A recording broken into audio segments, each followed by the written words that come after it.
महिलांनो, नवीन वर्षात रोज संध्याकाळी ही एकच गोष्ट घरात करा.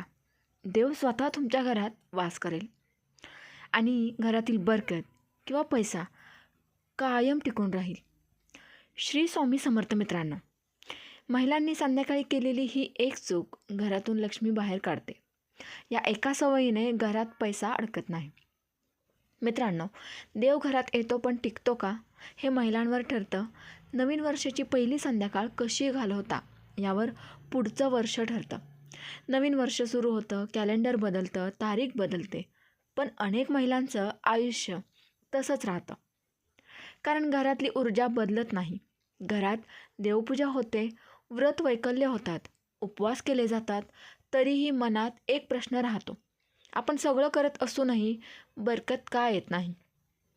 याचं एकच कारण आहे, देव येतो पण टिकत नाही. शास्त्र सांगतं, देवाला घर नाही आवडत, देवाला वातावरण आवडतं आणि हे वातावरण रोज संध्याकाळी तयार होतं. संध्याकाळ म्हणजे दिवस आणि रात्र यांची सीमारेषा. या वेळेला जी स्त्री घरात असते तीच त्या घराचं नशीब लिहित असते. म्हणूनच नवीन वर्षाच्या पहिल्या दिवसापासून जर महिलांनी संध्याकाळी काही ठराविक गोष्टी केल्या तर त्या घरात देव फक्त येत नाही, तर तो कायमचा घरात राहतो. सर्वात आधी समजून घ्या, संध्याकाळी घर म्हणजे काय. संध्याकाळी घर म्हणजे थकलेली माणसं, थकलेलं मन, थकलेलं शरीर आणि अपेक्षा.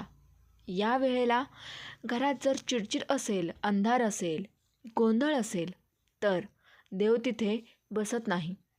पण जर त्या वेळेला घरात शांतता असेल, स्वच्छता असेल आणि स्त्रीच्या मनात स्थैर्य असेल तर देव त्या घराला आपलंसं मानतो. आता पहिला आणि अत्यंत महत्त्वाचा नियम, संध्याकाळी सूर्य मावळण्याआधी घरात दिवा लावला पाहिजे. हा दिवा फक्त देवासमोर नाही तर घराच्या मध्यभागी, जिथून संपूर्ण घर उजळेल. हा दिवा लावताना स्त्रीच्या मनात एक विचार हवा, माझ्या घरात अंधार नाही तर माझ्या घरात देवाचं तेज आहे.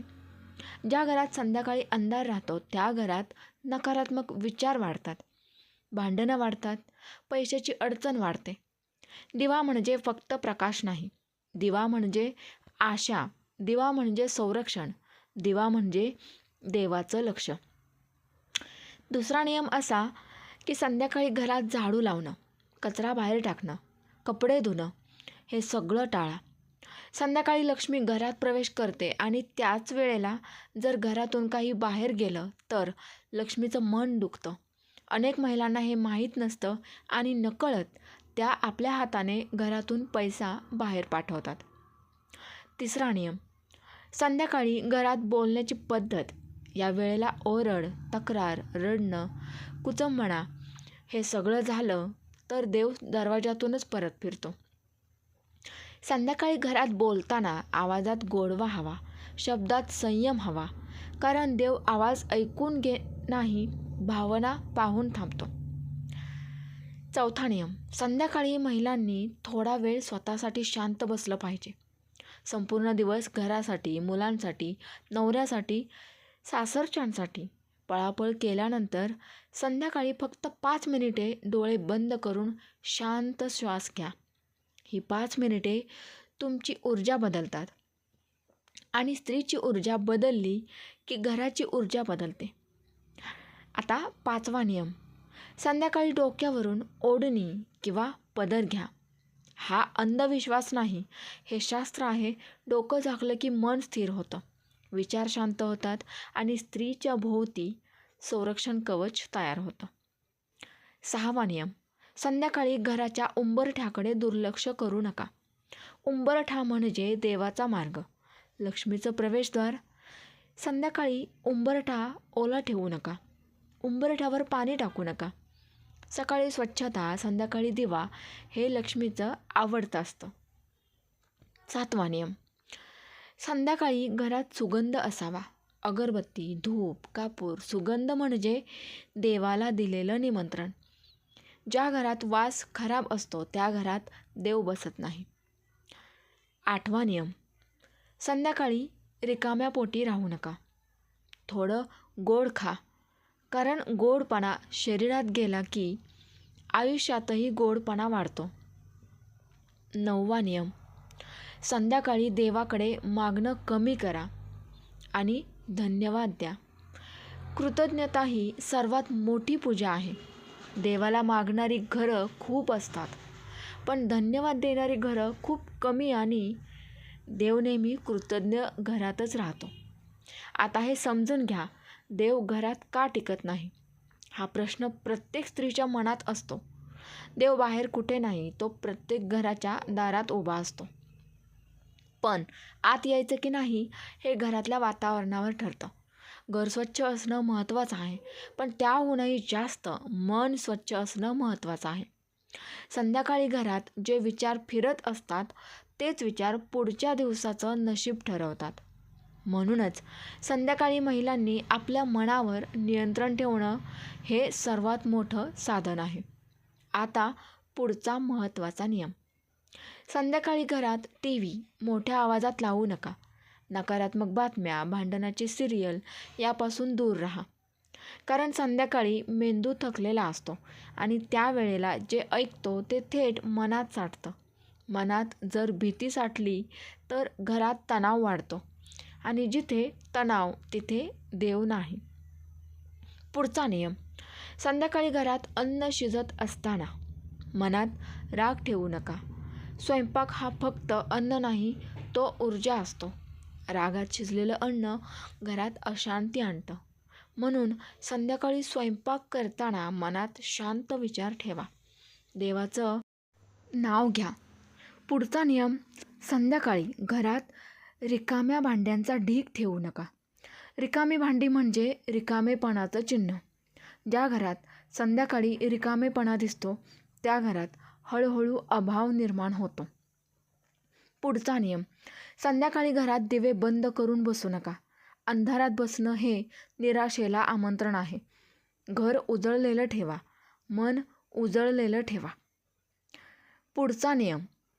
संध्याकाळी घरात देवघराकडे पाठ फिरवून बसू नका. देवघर हे घराचं केंद्र असतं, त्या दिशेने आदर ठेवा. पुढचा नियम आहे, संध्याकाळी घरात फुटलेल्या वस्तू, तुटलेली भांडी, काम न करणाऱ्या वस्तू ठेवू नका. या गोष्टी अडकलेली ऊर्जा दर्शवतात आणि जिथे ऊर्जा अडकते तिथे प्रगतीसुद्धा थांबते. पुढचा नियम असा आहे, संध्याकाळी घरात स्त्रीने स्वतःला कमी लेखू नये. मनात असे विचार नको, माझं नशीब वाईट आहे, माझ्या घरात कधी चूक नाही, असे विचार म्हणजे देवाला बाहेर जाण्याची विनंती. देव विचारांवर चालतो. पुढचा नियम म्हणजे संध्याकाळी घरात मीठ उघडं ठेवू नका. मीठ म्हणजे घराचं संरक्षण. उघडं मीठ संरक्षण कमी करतं. पुढचा नियम. संध्याकाळी घरात पाण्याची गळती किंवा नळ सतत टपकत असेल तर दुर्लक्ष करू नका. पाणी म्हणजे पैसा आणि गळती म्हणजे नुकसान. पुढचा नियम. संध्याकाळी घरात झोपण्याआधी थोडा वेळ शांत बसा. हा वेळ दिवस बंद करण्याचा असतो. मनात विचार करा, आज काय चांगलं झालं. हे केल्याने कृतज्ञता वाढते आणि कृतज्ञतेत देव राहतो. पुढचा नियम. संध्याकाळी घरात चप्पल अस्ताव्यस्त ठेवू नका. दाराजवळ, उंबरठ्याजवळ चप्पल विस्कटलेली असेल तर देवाचं स्वागत होत नाही. पुढचा नियम. संध्याकाळी घरात खिडक्या थोड्या वेळासाठी का होईना उघडा. ताजी हवा येऊ द्या, नवी ऊर्जा घरात येऊ द्या. पुढचा नियम. संध्याकाळी घरात कोणालाही उपाशी झोपू देऊ नका. घरात अन्नाचा अपमान झाला तर लक्ष्मी नाराज होते. पुढचा नियम. संध्याकाळी घरात स्त्रीने आपल्या केसांची काळजी घ्यावी. केस विस्कटलेले, रागात, अस्वस्थ मन हे सगळं घरावर परिणाम करतं. मित्रांनो, पुढचा नियम असा आहे की संध्याकाळी घरात देवाचं नाव हळूच मनात घ्या. मोठा गजर नको, शांतता हवी. आता हे सगळं का महत्त्वाचं हे समजून घ्या. स्त्री ही घराची ऊर्जा आहे. स्त्री शांत तर घर शांत. स्त्री अस्वस्थ तर घर अस्वस्थ. देव घरात वास करतो याचा अर्थ घरात भीती नसते, अभाव नसतो, अस्थिरता नसते. हे सगळं संध्याकाळच्या सवयींनी ठरतं. नवीन वर्षात जर स्त्रीने संध्याकाळ जपली तर पैसा हळूहळू स्थिर होतो, अचानक खर्च कमी होतो, घरात भांडणं कमी होतात, मन शांत राहतं. हे चमत्कार नाही, ही सवय आहे. देव घरात वास करतो याचा अर्थ घरात भीती नसते, अभाव नसतो, अस्थिरता नसते आणि हे सगळं महिलेच्या हातात असतं. म्हणूनच नवीन वर्ष, नवीन संकल्प. मी माझी संध्याकाळ पवित्र ठेवीन, मी माझं मन शांत ठेवीन, मी माझ्या घरात देवाला टिकवीन. हे जर मनापासून केलं तर देव स्वतः तुमच्या घरात राहायला येईल. मित्रांनो, ही माहिती आपल्याला कशी वाटली कमेंटद्वारे नक्की कळवा. व्हिडिओला एक लाईक जरूर करा आणि चॅनेलवर जर का तुम्ही नवीन असाल तर चॅनेलला सबस्क्राईब करा. श्री स्वामी समर्थ. जय जय स्वामी समर्थ.